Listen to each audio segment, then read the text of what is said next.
Hello team and welcome to another ATP Geopolitics video on the South Jonathan MS Pierce's Ukraine War Frontline update for the 19th of November 2023.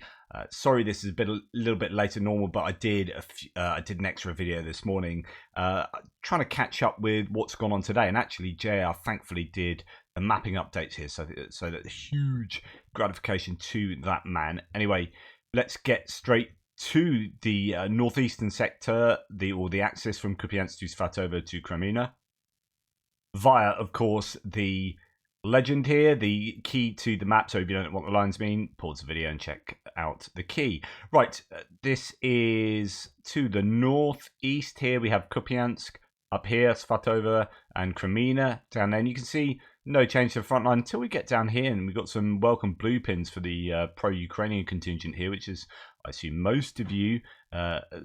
There has been some tough fighting around this northern area, and there are still repelled attacks, all the usual claims in the Institute for the Study of War, American military think tank. ISW claims that there are unsuccessful attacks all along that line still, but it's interesting that Andrew Perpetua's map indicates some fairly significant gains towards Chervonopopivka and Zhitlivka.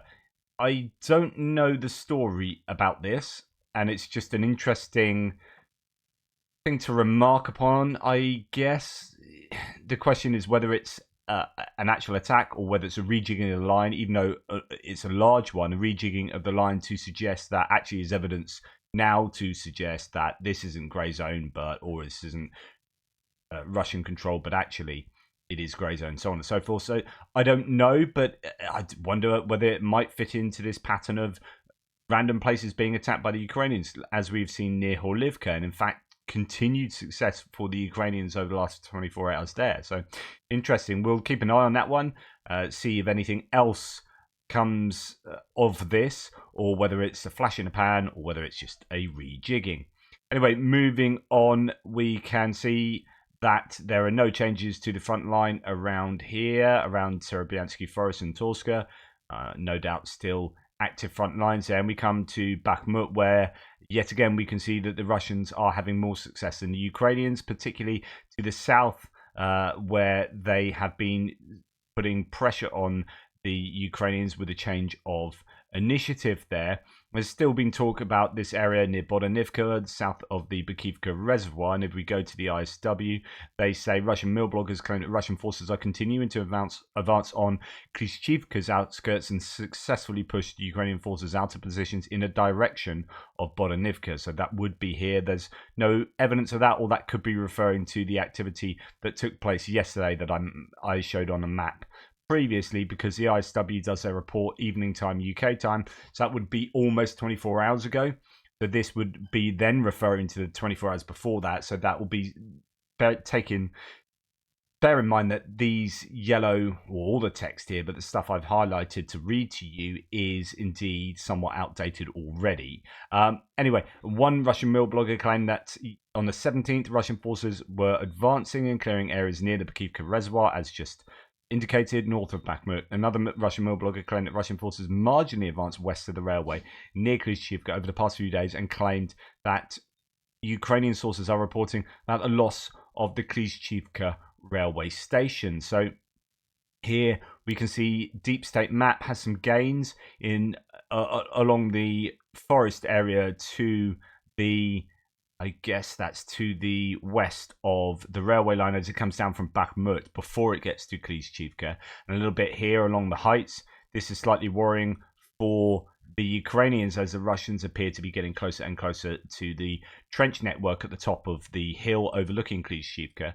And then as you come round the bend, the railway line is apparently, at least according to Deep State, in some places, and Surrey map in more places, coming under the control of the Russians. As we then get down to Avdiivka, and we see that area that Surrey maps claimed yesterday that the Russians had control of. That's a worry, I would say. And Andrew Perpetua's seen some gains in that similar area, although not quite as widespread as the Surrey map claims, but some gains for the Russians there as they are pushing westwards. So all is tough for the Ukrainians there. And then we come down to the area between Bakhmut and Avdiivka, and we see some continued successes for the Ukrainians here. And I don't know what the rationale is here. It is obviously not just a flash in the pan.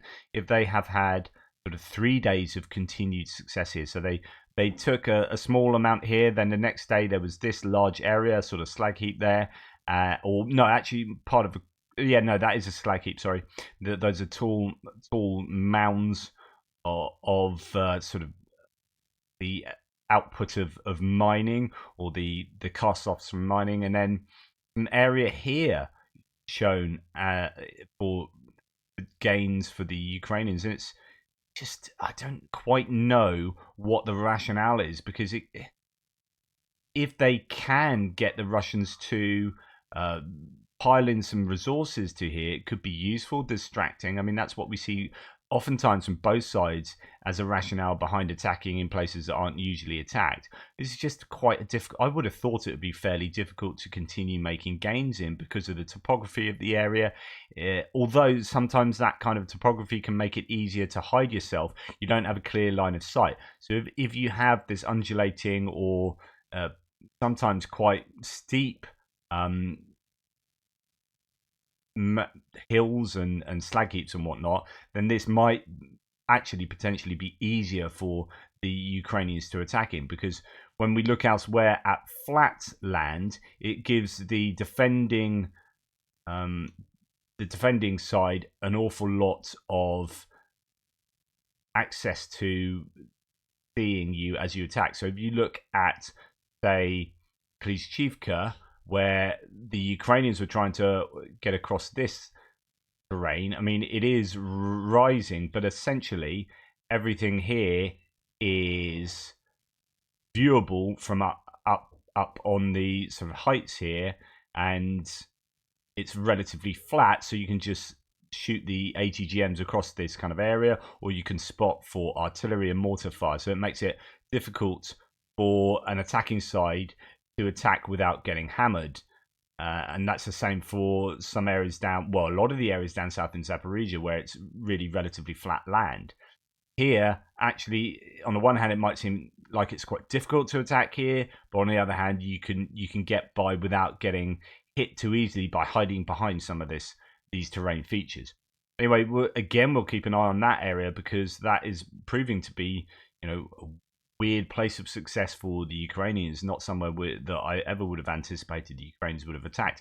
I still don't know whether it's a good idea either, especially when you see the Ukrainians under so much pressure to the south. I mean, you could find rationale for attacking maybe around Bakhmutivka here, and the Ukrainians trying to push down to flank the Russians to give them something to think about, essentially in the rear here. But I don't know if Horlivka is too far away from the Avdiivka sector to have any real impact on the Avdiivka sector.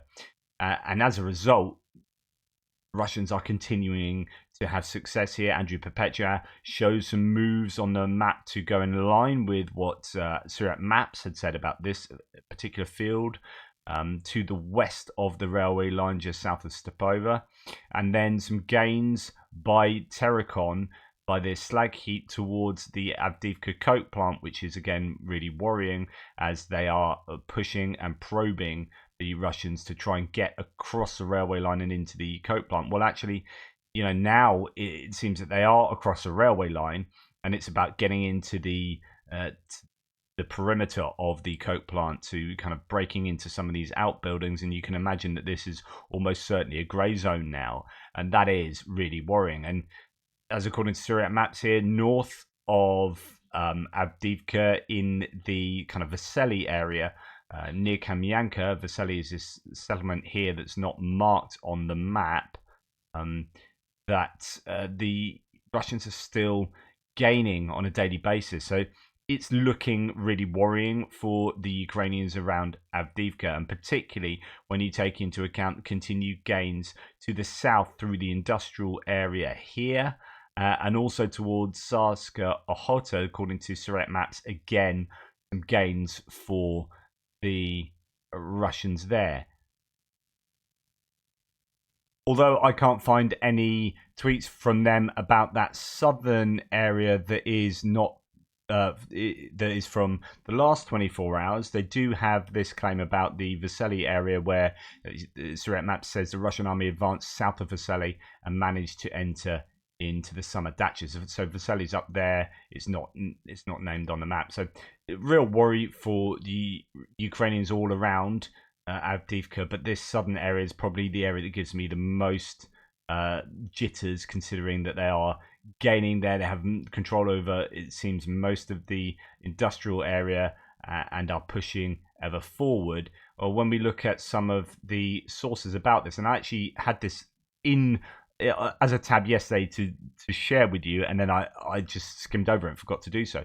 So there is evidence of Russian tanks in that industrial area. Russian forces expanding their presence in the industrial zone south of Avdiivka. Previously, at least 1 or 2 tanks were seen, but today many more tanks were seen. This means that the front has moved forward. It is seen that one of the leading tanks entered a point that was not entered before, and that's been geolocated. Indeed, further geolocation, as indicated from the Institute for the Study of War, that talks about Avdiivka here, says geolocated footage published on November the 18th indicates that Russian forces marginally advanced both north of the Avdiivka coke plants and in the industrial zone in Avdiivka's southern outskirts. Russian mill bloggers continue to claim that Russian forces control 60% in the industrial zone to the south. And that part of the Avdiivka coke plant is increasingly becoming a contested grey zone due to claimed Ukrainian retreats and Russian advances. Russian mill bloggers also claim that Russian forces seized several positions near Tsarska Otkota. That's that area by the restaurant that's just here. So again, even further advances sort of recorded. And a continuing assault south of the waste heap just northeast of Avdiivka. A Russian mill blogger claimed that Russian forces are developing successes near the railway north of Avdiivka and are consolidating control over positions near Stepova, and that Ukrainian forces have not retreated from the industrial zone southeast of Avdiivka. Kupin, who's a spokesperson for the Ukrainians in the area, reported that Ukrainian forces are anticipating that Russian forces will launch a third wave of assaults on Avdiivka and may soon intensify artillery preparations for the assaults. He observed that Russian forces have not actively used heavy military equipment in the Avdiivka direction over the past 2 days and have decreased aviation use in the area and are increasingly using infantry. Now, the reason they might use less artillery and aviation is because their own troops will be active in the area. So they are advancing forward and they don't want to endanger the lives of their own troops. If we look at the geolocations around this area, we can find some evidence for Russian advances here. So these are the Russian tanks that are seen in that industrial zone. There's one of them you can see just in the northern part of it, and you'll get the idea that these are all in that area to give us ample evidence that the Russians are indeed making advances in that general area. So yeah, that's even further, and that's in the wooded area there. Check this last one out, what it tells us. Copy and paste, and yeah, pretty similar to what we had just seen. So the Russians are making confirmed gains there, Ukrainians under the cosh, and I don't know, it just doesn't seem very likely that the Ukrainians will be able to keep the Russians away from here. The Russians will be smelling blood. They'll have their tails up as they think, right, this is kind of like how deep battle works. Although it wasn't so much deep battle here. They weren't like probing in so many places and found a weakness here. It looked like it was a concerted effort that had been long pre-prepared to do a mass assault here. But it's the kind of idea that, okay, yep, it is. Yep, we are smelling a little bit of success here. Pile in. Okay, let's keep going. I think they probably will take this area. Obviously at huge costs themselves, but they're less concerned with that than, say, the Ukrainians might be if the Ukrainians were doing that style of attack. So they just wouldn't do that style of attack, I don't think, as we saw in Malotokmachka when they took, relatively tiny losses in comparison to Avdiivka and said, right, no, we're not doing any more of that. We need to degrade the Russian forces from afar. Well, here we are seeing all different modes of attack go into Avdiivka, and presently it's mainly infantry, but as you can see, tanks are being used to the southeast there as well. And I think short of a huge counterattack somewhere maybe up here, I think the Ukrainians are going to be in all sorts of trouble, and they will probably be looking at withdrawing, probably making arrangements for that at the moment. And then when we come out of Avdiivka, there's not a lot of movement anywhere else on the front line, and that includes down in Kherson, where there's so much talk about the activity there, but no real movement. Velika Novosilka, Robotina as well, not seeing an awful lot of movement.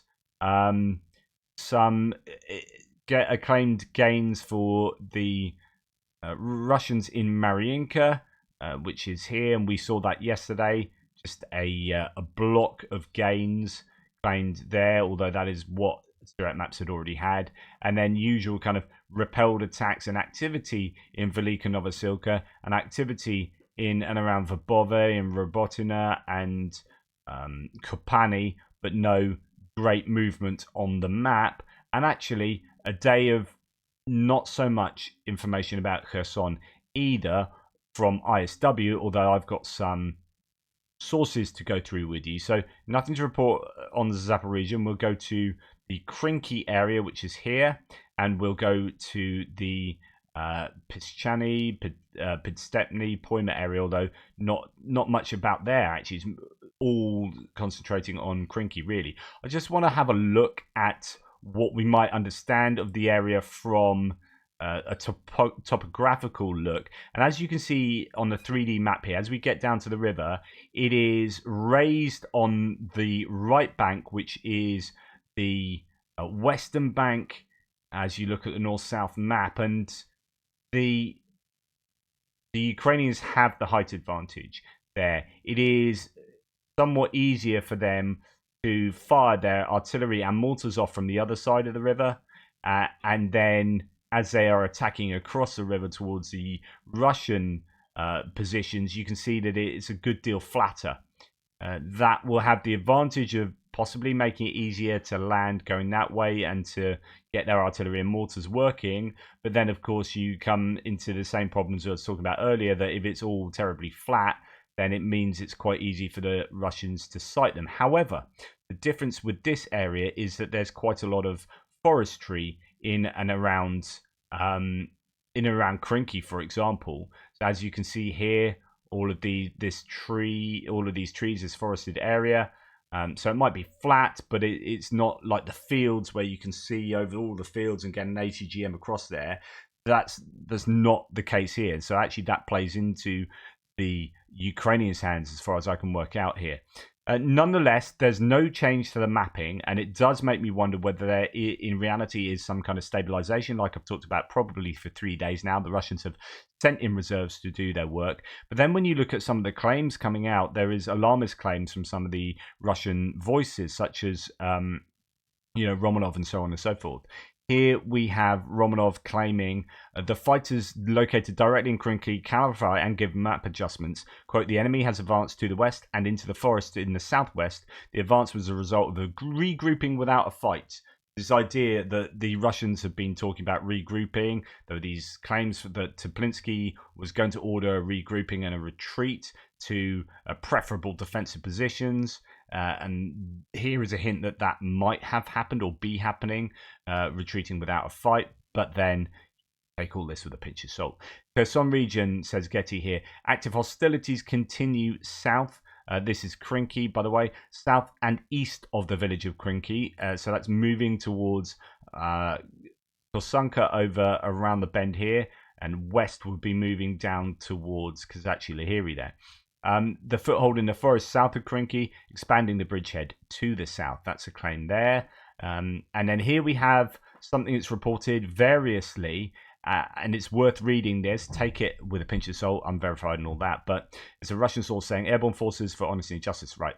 328th Airborne Infantry Regiment from the 104th Airborne Division, which was literally recently formed, left its positions in the area of the settlement without a fight.